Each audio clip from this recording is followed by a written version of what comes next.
Hello, Cybersecurity Expert Talk, and I have the pleasure to have three fantastic experts from around the world here on the show today. And we have a rather, well, let's say, first I was thinking this is a rather trivial topic because we are talking about passwords. And passwords are, I mean, this is a pain since I think they have been invented. And even they're a need since they have been invented. I mean, there's no better concept out there. Maybe not, we will discuss it today. So it's about the history of human failure on passwords. And I have the pleasure on the show with John Waters. Hi, John. Hi, Mirko. Hi, everybody. Yes, thanks for having me. John is from Gerlingen in Stuttgart. And expert number two is Kai Hermsen. Hello, Kai. Hi, Mirko. Thanks for having me. At number three, which is a rather big pleasure we see it on his Zoom background, from Dallas, USA, Bob Carver. Hi, Bob. Hi, Mirko. How you doing? Glad to be here. Fantastic. So, three excellent experts. We have 1 hour to talk about passwords. And yes, I'm rather excited. So when I was preparing this show, of course, I had a look at, what is the current state of passwords and what are the failures. First of all, of course, I was looking in this lists of if passwords are hacked, what are the most common passwords people are using? And I mean, the top, let me have a look at the top password. It's still QWERTY, which is simply you're typing on your keyboard. Number two was 111111. Number three,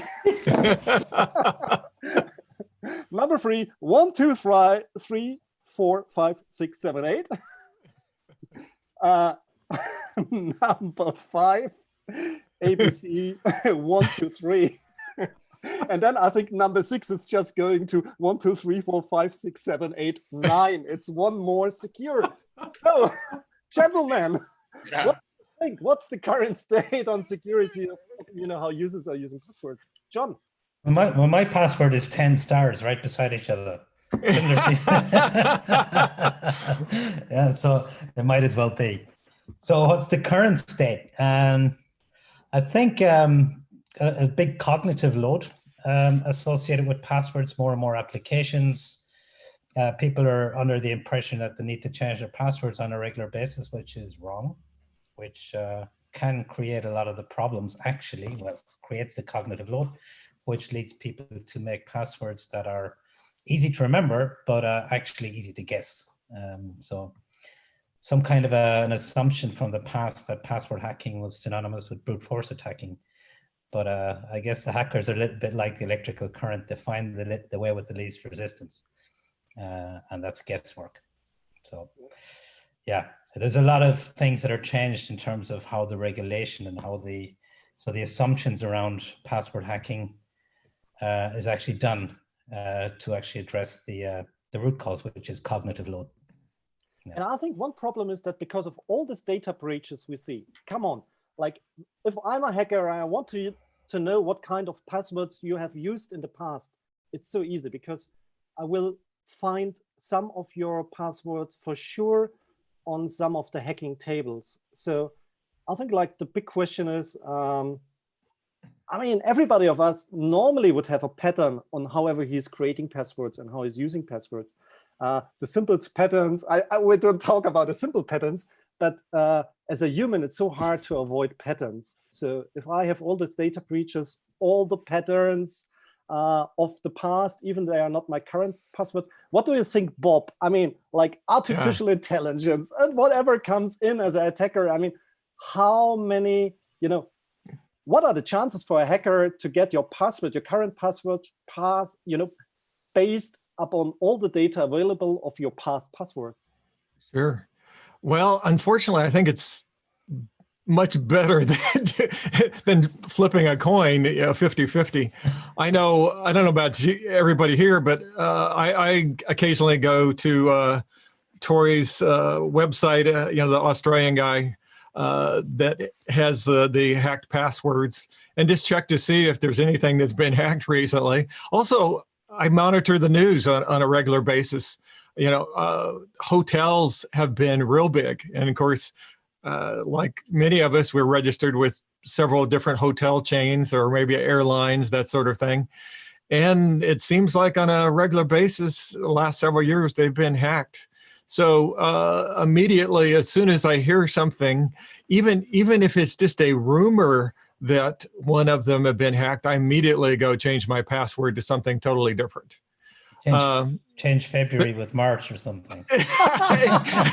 Well, I actually a little more different than that. I try to make it totally different, but not just increment. Say, okay, the last letter from A to B, or the last number from 2 to 3, or something like that. I go quite substantially. Yeah. The other thing I do, and probably you guys do too, is that I eventually had to evolve to a password keeper. I mean, I have probably at least minimum 200 accounts that I have to keep track of. And I can't, nobody can, well, maybe you guys are smarter than me, but I can't remember 200 passwords and which account they go to. So you're doing better than me. But historically, one of the things I did, the first thing I did is I went the freebie route and used KeePass. Well, actually, before then, I used a zip file, and I password, in the olden days, a zip file and password protected my password file. And then later I upgraded to KeePass. And then after that, I upgraded to much better, stronger, that has multi-factor authentication and even security keys. But anyway, that's in a short. I'll let somebody else talk and discuss. But isn't it?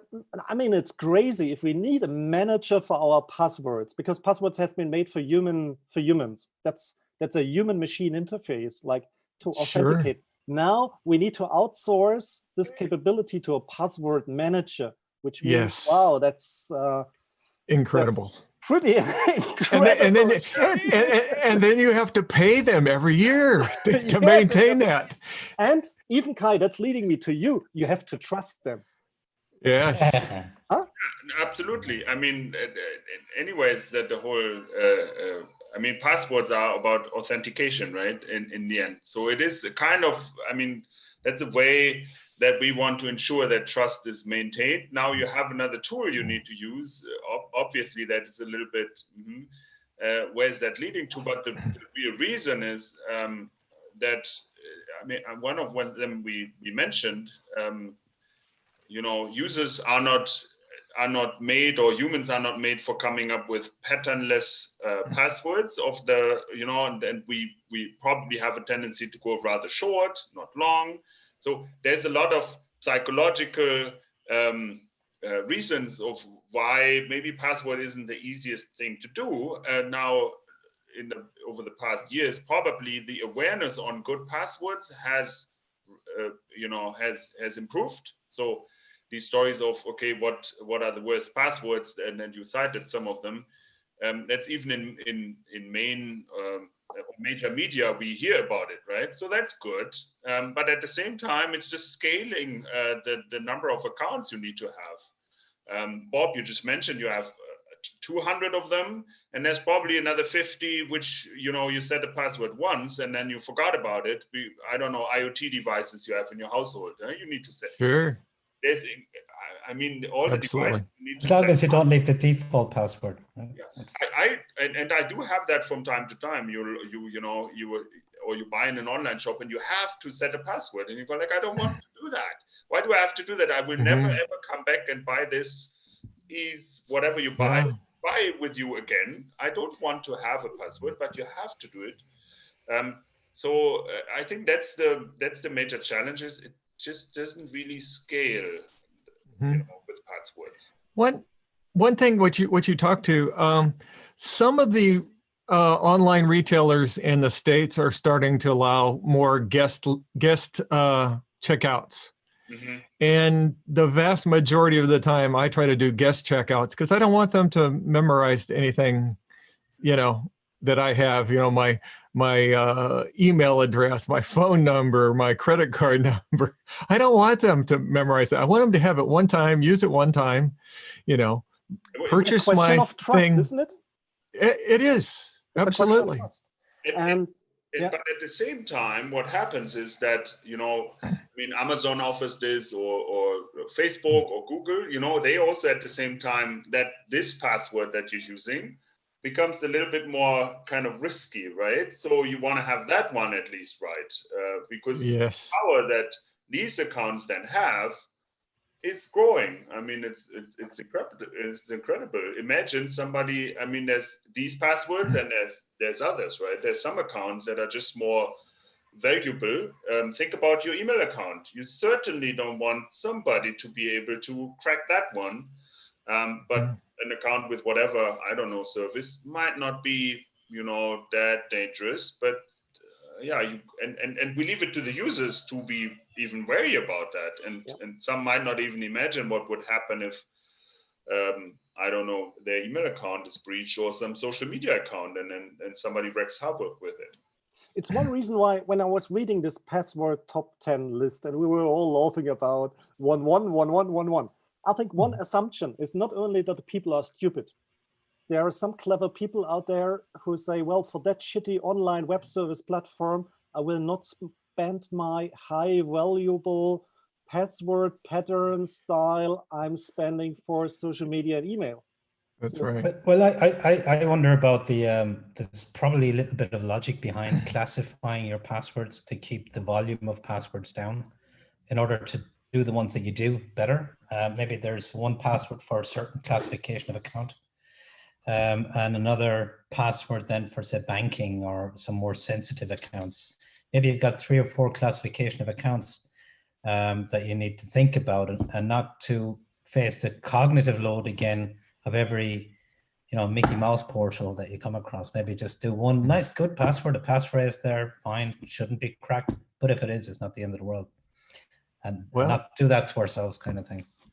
Although nowadays, a lot of the accounts that are being hacked, what happens is all it takes is that one account that they do manage to break into the system, find the hashes, reverse the hashes to the actual password, and then they'll try to find every account that you have across the entire internet and use that password to see if they can break in. So I'm a big believer now, and that's one of the many reasons I got a password manager.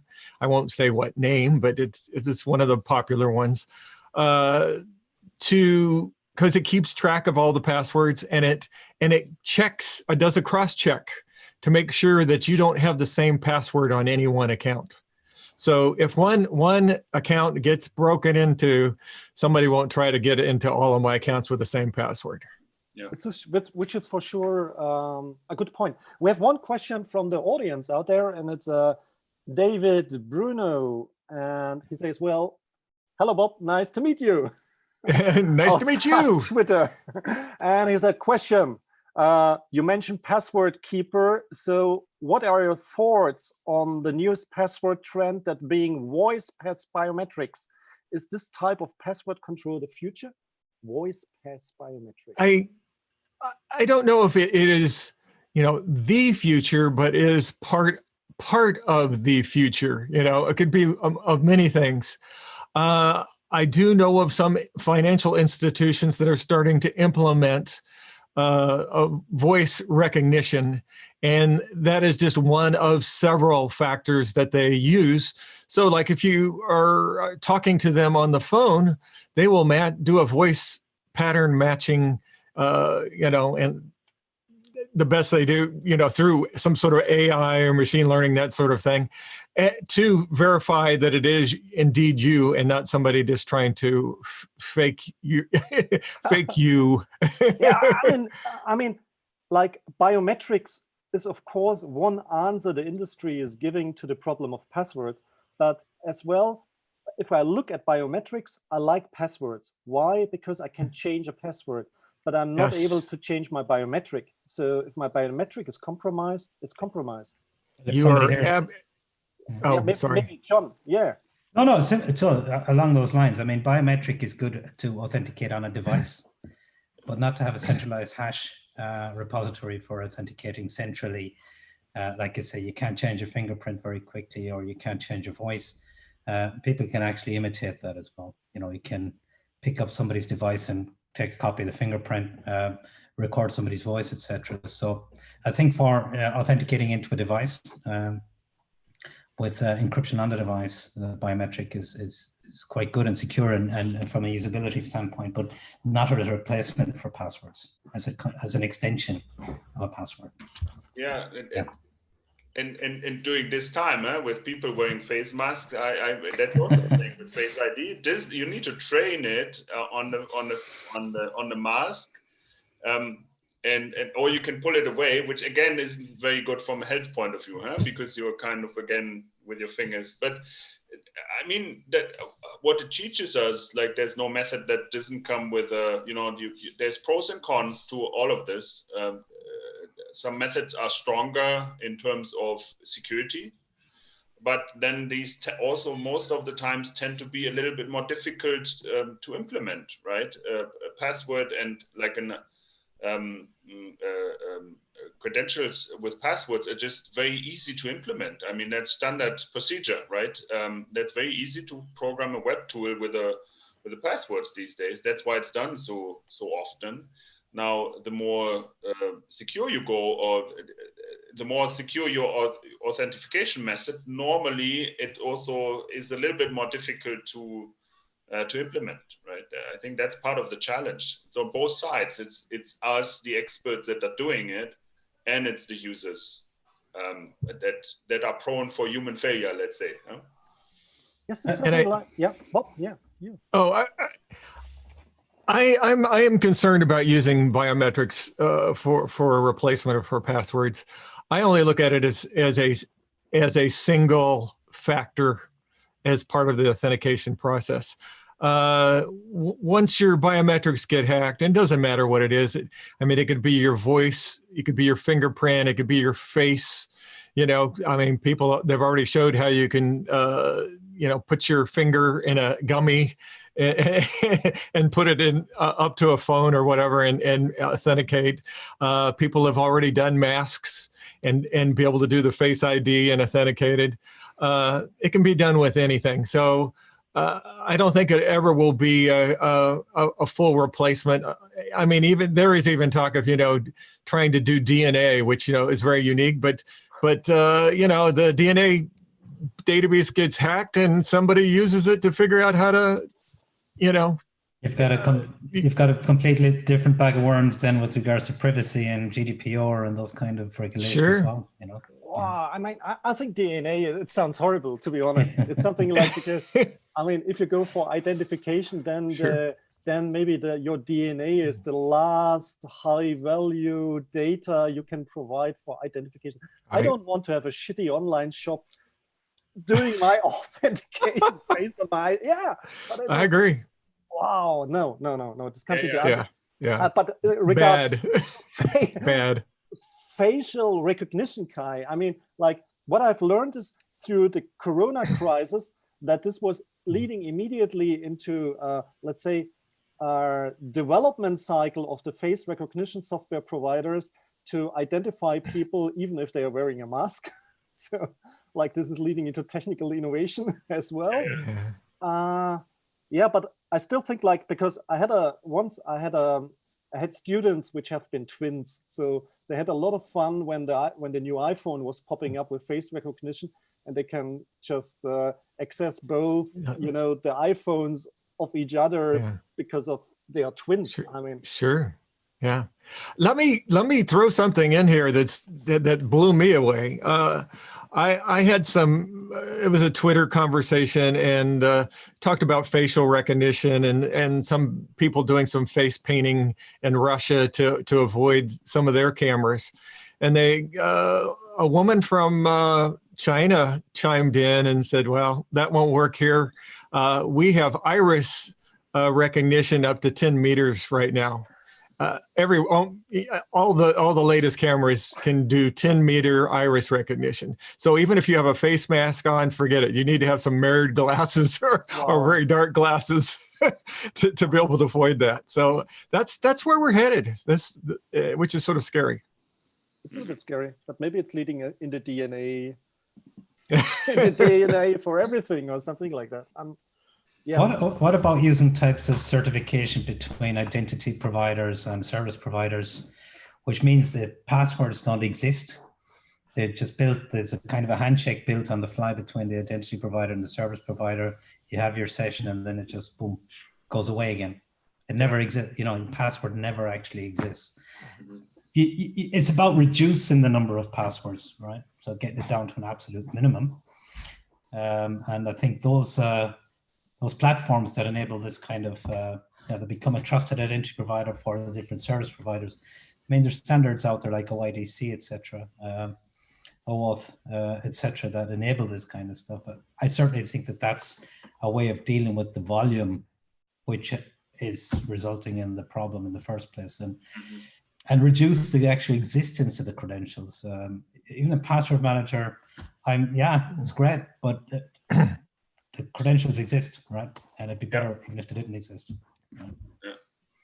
Yeah, and with the password manager, you still have to do the transfer somehow, right? And you create another interface, so to say. So these magic links or the sessions that are created or the tokens, and that is something that helps kind of scale that. Other elements that have been used for quite some time now, thinking about my organization, we do have something like a central entitlement. So there's just you have your PKI card and the password that you need to use depending on the protection level, of course, of the application that's behind. But it's kind of, there's a service on top that's doing all the entitlement, which is very helpful, and that is also not just a matter of but also a little bit of productivity, right? Because you have everything ready at hand, and you're into logging into applications and the like. So it's also a matter of the efficiency in your work, right? And usability for the person as well, that they say, you know what, security is good, or they don't, security becomes transparent, right? Absolutely. It's like, But then it's something like a two-factor authentication. I mean, then we say, well, just add an additional factor. I mean, that's the state of the art, isn't it? To say, how can we enhance passwords? We add factors. Yeah, absolutely. I don't know if did you see the study that Google did sometime in the last few months here that they published? It talked about, the percentage of people getting their accounts hacked that just had a password only. And then, then it was like password plus SMS, two-factor authentication. And that was a little bit better. And then SMS plus out-of-band two-factor. And then password plus a security key. And of course, the security key, the password and the security key was definitely the highest. And as far as the Google accounts, they claimed that they have almost no break-ins of accounts that use a password and security key combined. Now, we'll have to take their word face value on that, but it gives you a trend of good, better, best, of what's going on right now, at least in that area. Yeah, it's something like, I just want to follow up with what John said, that I mean, like, if the services are increasing and where like services which require that we need to authenticate, because it's something like they are the entry point of any services or whatever. So it means it's leading into this increasing password story we have, why we need password managers. So I like the idea that you said, well, what if the services would like do only this kind of one-time ID story and you log in based on your trust? I mean, that's something like we are working with this Keynote, with this disposable idea that you say, well, you don't need, I mean, ID is something which is high valuable. you should protect your ID. You should only use it for services which are worth to give your ID.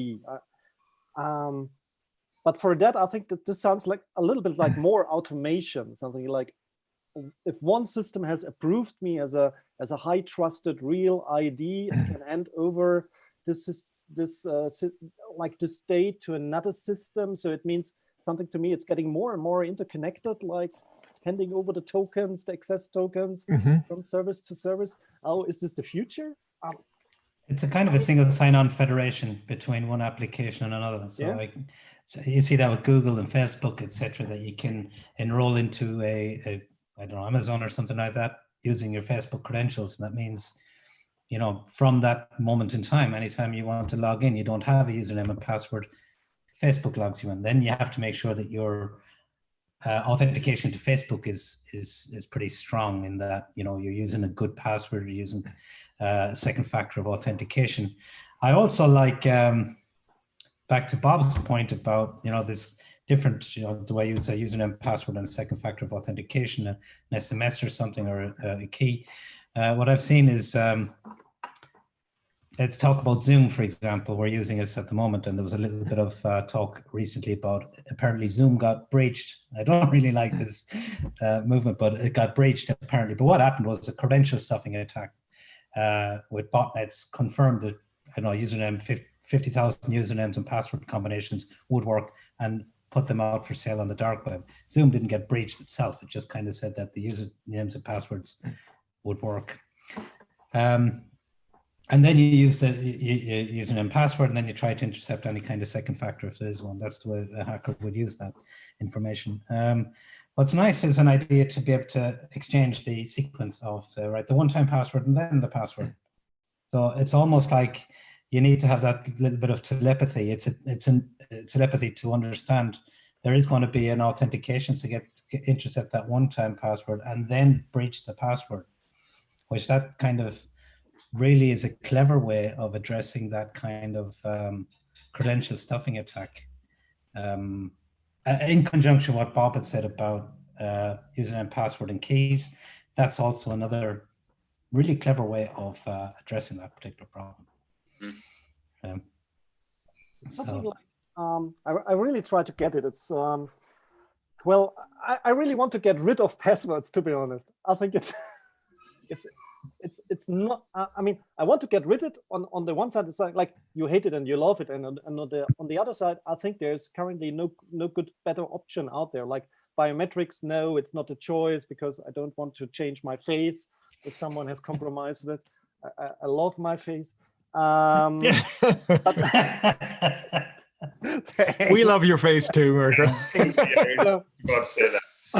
So, but then you look at the user. I mean, you just simply look at the user. I mean, we are experts. Even like we have the knowledge to manage it. Like, okay, we use a password manager, good, or other methods to create patternless passwords. But then I still have a look at the regular user. You know, like I think, oh my God! I mean, they are so. It's so difficult. And just give me one example of regular, which is, I was giving a talk, and it was about cybersecurity and in the marine industry. Like, if you have a big vessel, so an oil tanker or something like that, a multi-billion a vessel with, you know, with cargo load of multi-billions on it. And then you have a look, okay, this is this kind of vessel. And of course the vessel has a command and control center where they steer the ship. And then just have a look at how the industry is working. The industry is working with shifts. So you have, I mean, all 2 or 3 weeks or 4 weeks, it's just a rolling shift even for the bridge of a vessel. So the first officer comes, hands over to the next first officer, and then they go for the next 4 weeks. And this was a nice picture. It was just showing all the computers on board these vessels where the passwords were printed on the screen. Because handing over the logins for a central, I mean, for this kind of operation, it seems to be a human organizational problem. It's a human it's human. It's not technical. It's not technical. It's human, and Uh, maybe of the use case, like, or you I have take another- 1, 2, 3, 4, 5. Well, No, it doesn't even have to be. You talk about patterns, and the metric for patterns is what's called entropy. Entropy, which means kind of I don't know, gobbledygook, and that needs to be high. And that can be achieved with passphrases, like maybe combining 4 random words together in one password. It doesn't have to have a lot of symbols and digits and stuff like that. It can be quite human, but it has to be long and maybe, combine those words. But I saw an example of a company, and it was security people involved in this, and they had a pretty, kind of 10-character password policy. Every 60-day change, which the changes it doesn't help. It actually is counterproductive to this regular change. They had a 60-day change, and there was they said they're really happy with the password posture within the company. And there was so we done some analysis with penetration testing tools to understand, and at the core of that is the ability to actually recover passwords, analyze them, and then detect anomalies. And it was just anomalies everywhere. But was one interesting one was a subsidiary in parts of the company. There was 92 people using the same password, and that was being used in about an average of 3, maybe 4 accounts for each of those users.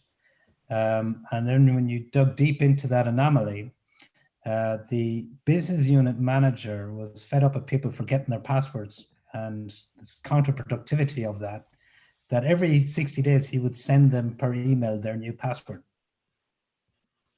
Oh, wow. Well. Yeah. And it wasn't even a good password. It had an entropy value of about 20-30% of the password, which meant the rest was recognizable pattern. So this is, you have to assume this is happening within your organization. Certainly from a business point of view. These are people that were quite professional people focused on protecting their information, but and there was some of those administration accounts as well. So they were sharing, there's this every 60 days, ladies and gentlemen, here's your new password for the next 60 days. Yeah, come on, this is something like the jokes that, there are this kind of social engineering jokes where you go to the coffee area of your company and you just pick up the list where you wrote on top, I will change the password for you, just drop the name of the service and your old password. And it works. Some of the original phishing, huh? It's yeah, but obviously it seems to work.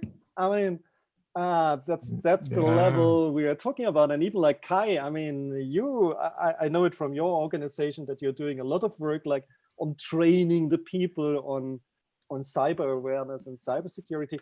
Do you train the people or teach the people for creating strong passwords? Yes, yeah, absolutely. We do. So of course the awareness campaigns run on an annual basis. Passwords is always a topic in there. We also do it during the year, right? Talking about passwords and what that means to have a strong password. The one thing that we've changed now in the past year was to make it longer, right? So the number of digits you have, of course, also goes back to the strength. There's also changes in technology on multi-factor, for example, that is now the standard. Also multi-factor with another device, because everybody has at the minimum 2 devices. So that's something interesting you can use.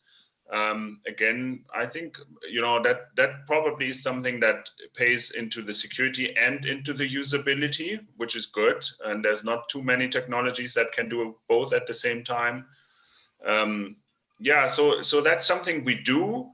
And occasionally, like when I'm, talk to others also outside of the company, some people get a little bit frustrated among the experts because they say we're doing all this training and still people are getting it wrong. Yeah, and that might be true, but that is not a reason to not do the training. That's the wrong conclusion. Yes, there are always some people, and I think, John, you said it similarly, always expect that some people will still get it wrong. You can do all training in the world. But hey, that's the same in, I don't know what, in normal traffic. Of course, everybody has been to have driver's lessons, but the people are, you know, things go wrong, and when they can, they will. But still, you got to train people how to, you know. But to be honest, nobody limit should be. Yeah. Percentage of people that get it wrong. To be honest, nobody should allow to drive a car except me. This would make the traffic much more easy. Yeah, because 60% of the population think they're driving better than the average, right? Oh yeah. And, yeah. I mean, like, Bob, what is your experience? Because you have to. I mean, that there's one question from the audience again. Sure. Oh, you say biometrics sucks then. Interesting, okay. So basically, are you saying that the best thing to use to manage your whole host of password would be a password keeper software then? I think this yes. I think so. If you're talking just password only, yes, password keeper. But I attempt to, as soon as any account of any significance has the ability to do two-factor, I immediately go to two-factor. Okay. And again, just like Google's recent study, you know, SMS is sort of like the bottom of the barrel for two-factor, and then, you know, out of band, you know, like a Google Authenticator and all the other, you know, I don't need to name names, but you guys would know all the names. And, you know, after that, security keys. And, you know, as soon as a service, if it's high enough risk to me, I move to the security key also in addition to a password. So I think that's, you know, that's sort of state of the art. But in corporations, and I think many of you alluded to this, identity access management systems, where you log into the access management system and you might not even have a password. You may have, you know, security keys, or, you know, the tokens that change, the one-time passwords that change, and you don't even have access to the real password that gets you into the system, but you have to go through that system to get to the end system that you want to access. Mm-hmm, mm-hmm. I think I would like to have a look for another topic now, because I think we have talked a lot about the humans, like what is the human failure. Okay, it was the topic of this talk, but to be honest, I want to have a look. It's still a human failure, but have a look on all the smart devices out there, because normally they're shipped out with a factory setting password. That's one default. Yes. Yeah. And I think, like in the US with the California bill, cybersecurity bill, I think they are now forced that the users need to change default password. Yes, that's true. California put in a law that any IoT that's sold in California forces you to change the password. Mm-hmm. Now, the only thing that I see as it could be somewhat of a problem is I think you should be forced to change your username too. Yes. I automatically change the username when possible on my IoT devices. And I still believe that this is a good way, because it's like when I remember when the Mirai botnet was built up, which was the largest, even more evil IoT botnet blueprint ever. It was built upon 61 standard passwords. Yes. They were just scanning the devices using a table of 61 standard login credentials they found on the vendor documentations, something like admin and admin. I mean, this was too simple. So now I think that it's getting for them more complex. But if the username is still the same, you can do as well pretty brute force. Mm-hmm. Yeah. And it depends on the length of the password to brute force it, but I think you have to be, the big concern is all the existing installations where you've got a lot of service accounts out there now with these passwords that nobody would even dare to change now, because you don't know what's going to break. You're talking about IoT, you're talking about a lot of automation. So how do you fix that? There's the other concern with a lot of those IoT devices, the people that own those IoT devices, a lot of times they're they're not technically savvy, one, or two, it's like it's working. What's the problem? You know, they don't see that they're part of a botnet and they're doing DDoS or wreaking havoc on the internet. They just say, my app works. Why should I change it? Yes. And that's a large. I mean, we're not talking just hundreds. We're talking hundreds of thousands of cases, probably. Yes, and I think still, maybe I think we need 2FA for IoT devices as well. Because I remember when there was this problem with the cameras of most large vendor, where the Santa Claus was talking through the camera. I mean, this was the company did force two-factor recently. Exactly. Afterwards, they forced two-factor. In before, it was, I think, simply that the cameras have been broken by regular data breach tables, like to say, well, that's a username, that's a password, let's try it. And because consumers have more the tendency to use the same username and the same password on different devices, there was a higher possibility to access directly to the camera and even speak to the. Exactly. And I agree. I think all nations should be pushing for two-factor for IoT devices and force at least the password change, if not username also. But still, what do we do with all those old devices out there? That's true. It's not easy. The nuclear plant, admin 11111. I mean, I have been pushing for legislation that would address these type of issues. And, you know, there's got to be some way to deal with it. I mean, if you know, individuals or companies that have IoT devices that are compromised and they don't do anything, there needs to be some way to make their device, you know, well, for one thing I've recommended that once an IoT device, if it's a legacy device and it has known security vulnerabilities, it needs to be end-of-lifed. You know, where I know it can be sort of harsh for some people, but you need to buy a new one because you can't fix the security on this, and you know, you need to get something new that can be fixed. If I am the vendor of IoT device, I would say, yeah, that's the solution. I mean, oh sure, you can't change the password, change the device. Just buy new.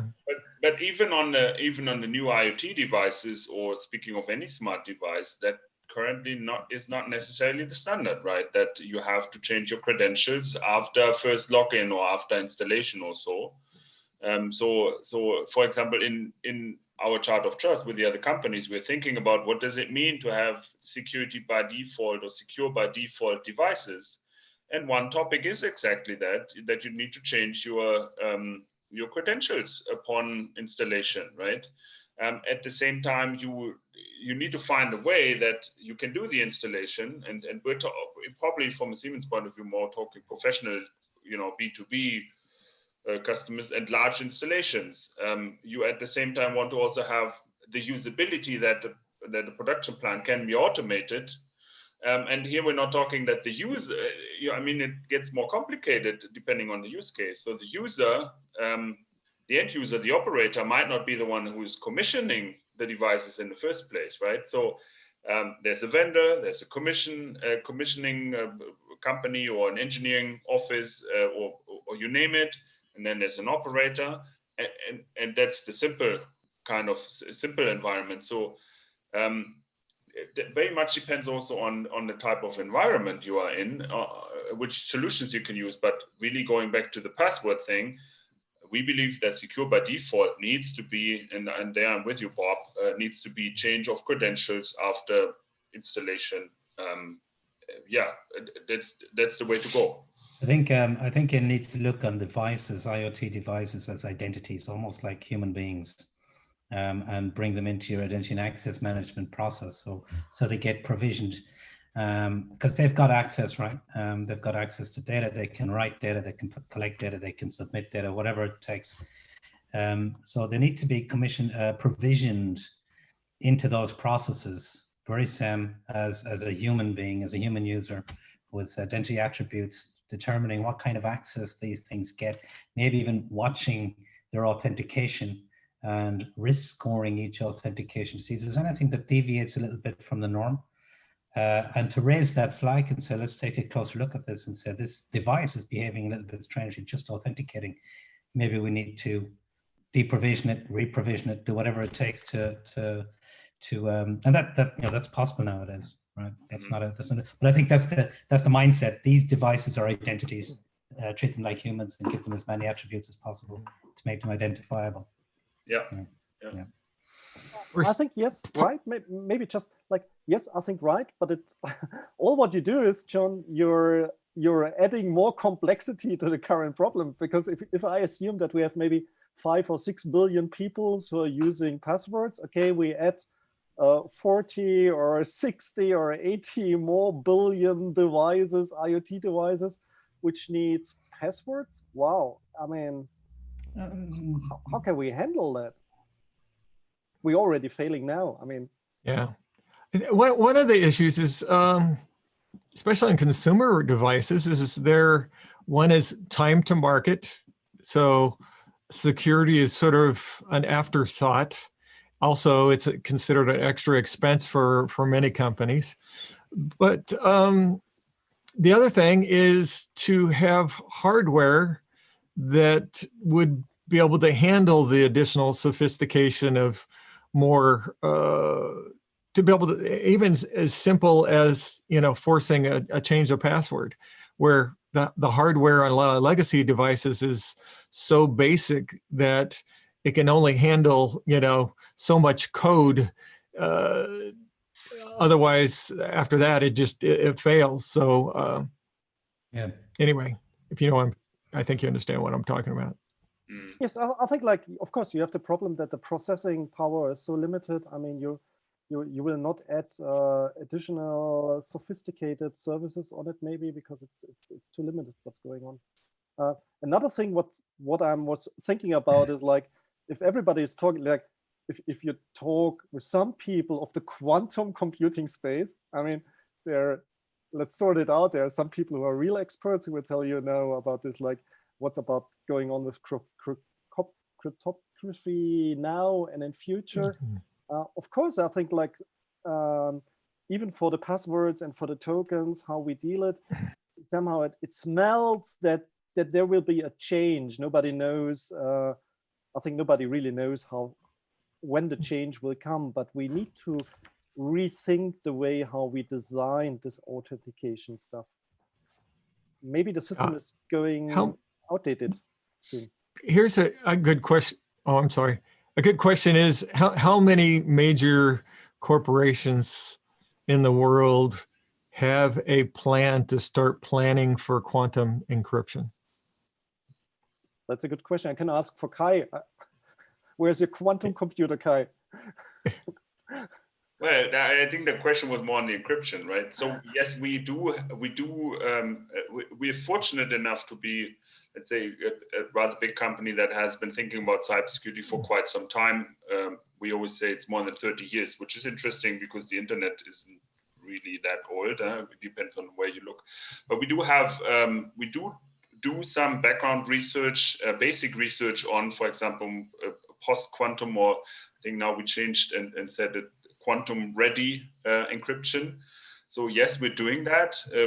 Is it in the current devices? Of course, that's a different question, right? But yeah, I think one fundamental element of good cybersecurity is to be always thinking ahead, right? Because the environment is changing. It's changing at a tremendous pace. And hey, the other thing is, Siemens, we're selling professional devices. They're out there in the field for 20 years or so. I mean, the equipment is of a very high quality, right? It's running long, and and I'm talking partly critical infrastructure.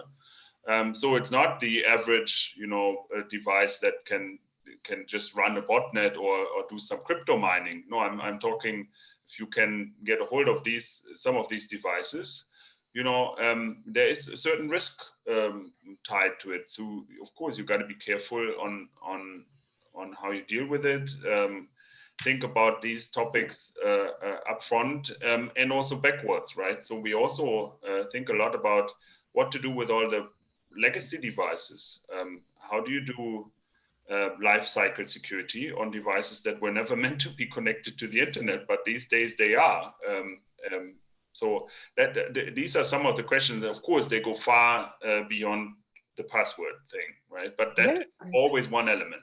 Yes or not, but keep in mind what kind of password rules we are now building. It's something like, oh, a password should at least be 25 characters, blah, blah, blah. I mean, the rule 10 years ago was 8 characters and nothing else. Yeah, and true.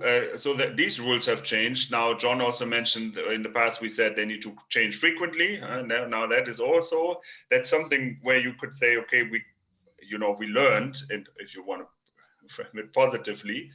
The other thing that we see in our environment, it also depends on the use case of a certain device, right? Think about an imaging device in an emergency room in a hospital. Now, do you want to give each and every of the doctors and nurses a separate credentials and a password, and then they have to log in first before they can treat a patient? Is that the way to go, or do you want to do something else? But think about, there's also a risk of them forgetting the password or not having it in that instance. And, but at the same time, you treat health data, which is probably the most valuable data you have. So what do you do in these kind of situations? So, which brings me back to the one thing you have to think about is, where do you actually have to authenticate in the first place? I think that's the first question. And then you think about how to do that, right? And there's also simple examples like in your iPhone, you can take pictures without authenticating, right? You just, normally you swipe right or so, and then you take a picture, but you cannot look at the other pictures that you had taken before, because, that's about authentication. You're not allowed to look at the legacy pictures, but you can take some. And my daughter is making good use of that. So I have a lot of blank pictures on my phones every now and then, because she can take pictures and she knows that. Everything else she cannot do. I think it's a good example, and it just reminds me, like, I had a picture in mind of the Titanic, and they are moving to the iceberg, and then someone wants to change the course, but he needs to authenticate, and then password forgotten, stuff like that. Okay, meanwhile, you have crashed the iceberg. It really depends on the use case, I believe so, yes. And this, it makes it much more complicated than we all think. We have a question from the audience again, and again, it's going to Bob. I don't know, Bob, the audience has a lot of questions to you. And it was, hello, Bob. Should not there be a law to hold IoT vendors accountable for their malpractice, weak security algorithms, weak encryption keys, and so on? They get away by saying, we have released a security patch to fix last vulnerability. Well, I think the question is, how much should they go into liability for what they're doing, isn't it? Sure. Actually, I've been a proponent of some sort of legislation for several years here, and I've mentioned it in, I put out at the end of the year of predictions and a wish list for the year ahead. And this has been on my wish list for several years now. U.S. Congress has attempted to put together some legislation on this several times, but each time, unfortunately, it is failed. The sort of like, there's the balance, between having something in place that would help and reduce risk, but then also being so difficult in the legalities that would cause difficulties for business to be able to go ahead and do business as somewhat as usual. But yes, definitely we need something like this. It needs to be sort of a balance between security, but without causing undue difficulties for users, businesses, etc.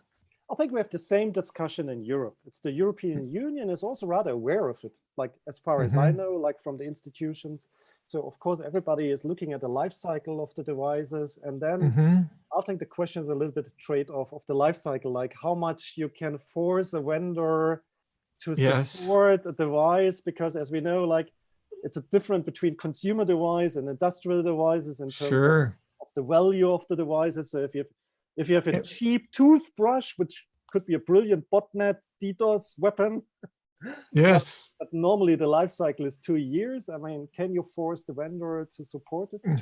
I think, but I don't think it's only the vendor. I think, you know, you could look at where is the user liability begin and end, you know, or responsibility would be a better word rather than liability.